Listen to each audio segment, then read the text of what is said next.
primero que hacemos es con la plantilla del mapa donde se indican las fallas geológicas del país, simplemente asignamos a la ciudad donde queremos evaluar o a la región donde queremos evaluar eh, un círculo con diámetro de 200 kilómetros y a partir de toda la información que quede contenida y información de las fallas geológicas que queden contenidas ahí, pues empezaremos a generar nuestro estudio de amenaza sísmica. Como en este caso me correspondió la ciudad de Cali, vamos a hacer la delimitación tomando como el centro la ciudad de Cali y trazando un círculo con un diámetro de 400 kilómetros o un radio de 200 kilómetros. Haciendo esta labor, pues en la ciudad de Cali logré detectar estas 9 fallas, las más representativas, haciendo uso de la proyección de las fallas superficiales que realiza el comité AIS 300. En este caso tenemos fallas de características de subducción, como son las fallas 4 y 6, Benioff intermedia y profunda.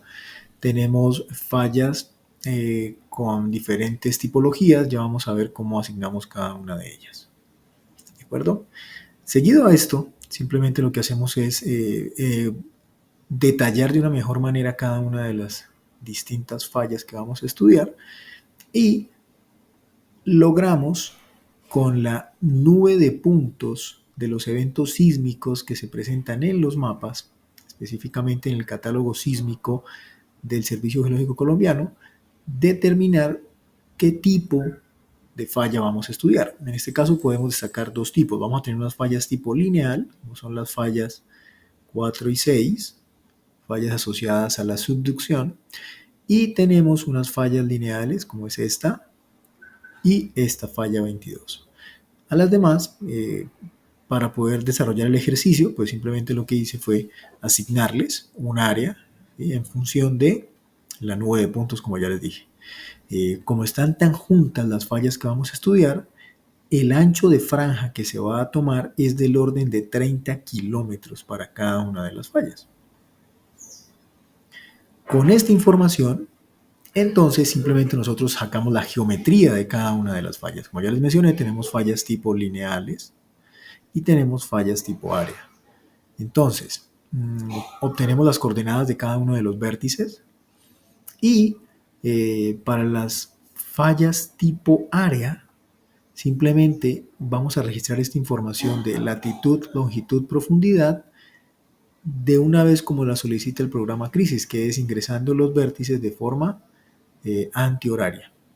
Bueno, entonces asignamos la latitud, longitud y latitud de cada uno de los vértices y la profundidad de la falla la asignamos de una manera considerando la profundidad de los sismos que se están asociando a esa falla. De tal manera que puedo decir, por ejemplo, que para la falla 4, que es tipo línea, tenemos una profundidad que va variando desde los 5 metros hasta los 15 kilómetros. Perdón. ¿Sí? Y así sucesivamente para cada una de las fallas que queremos evaluar.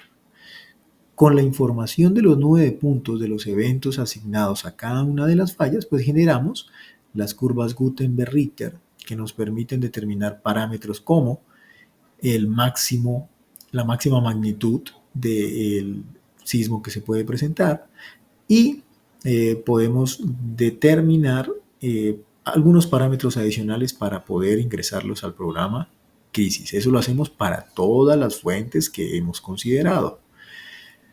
Realizando entonces el análisis estadístico de la nube de puntos, obtenemos los parámetros para ingresar al programa Crisis. Parámetros como el momento, el evento sísmico, que da la magnitud del evento sísmico que vamos a considerar. En este caso vamos a tomar como base los sismos con magnitud 3. Lambda, que es un parámetro que nos está indicando la incidencia de los sismos asociados a esa fuente con la excedencia que ya hemos fijado. O sea, qué tantos sismos en un periodo de tiempo van a superar la magnitud que tenemos fijada. En este caso, 3. Beta, que nos va a estar indicando la pendiente de esta curva de regresión. C sub B es un parámetro que nos va a indicar la variación que tiene cada uno de estos parámetros beta y esa variación la asignamos de manera basada en la información teórica, donde nos dice que esto va a variar desde 0.01 hasta 0.5.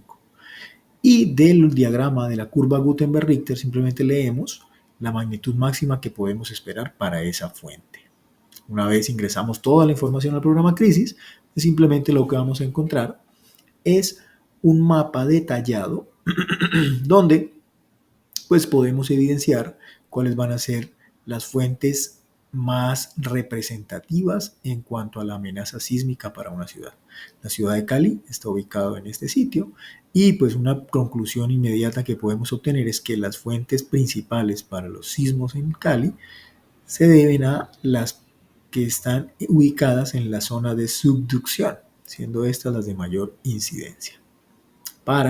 Importante también resaltar que esto se hace para los sismos que presenten una probabilidad de excedencia del 10% en un periodo de 50 años. Es muy importante destacar que el programa también nos va a arrojar información en torno a la curva de probabilidad de excedencia, y también para la probabilidad que estemos considerando, en este caso 10% y 50 años, y el espectro uniforme de aceleración. Bueno, de este trabajo se destacan varias situaciones, entre ellas, pues que definitivamente la cantidad de datos con los que contamos.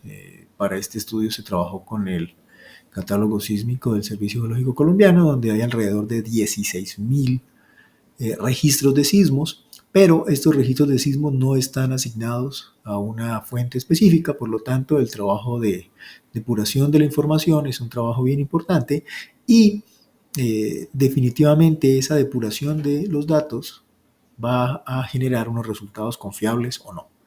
En esa parte sí sería bueno que hubiera un mayor control y no dejaran eso tan suelto como para que cada quien tome su propia condición de asociar a una fuente.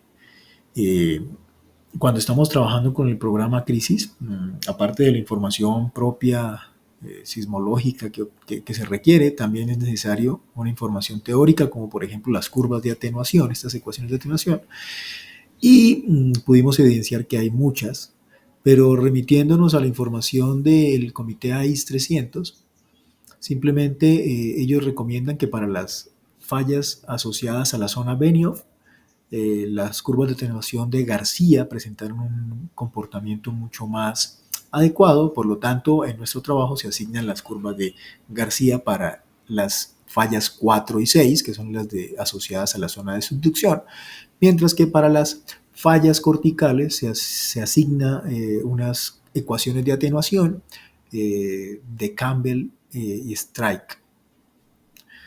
No fue tan sencillo encontrar esta información en el programa Crisis, sin embargo, con la gran cantidad de ecuaciones que dispone, pues simplemente uno va y busca la que se asocia más. Las de García sí están, y las de Campbell hay 3 ecuaciones, y de las cuales pues simplemente tomé la de Campbell asociada al comportamiento de las fallas que estamos teniendo.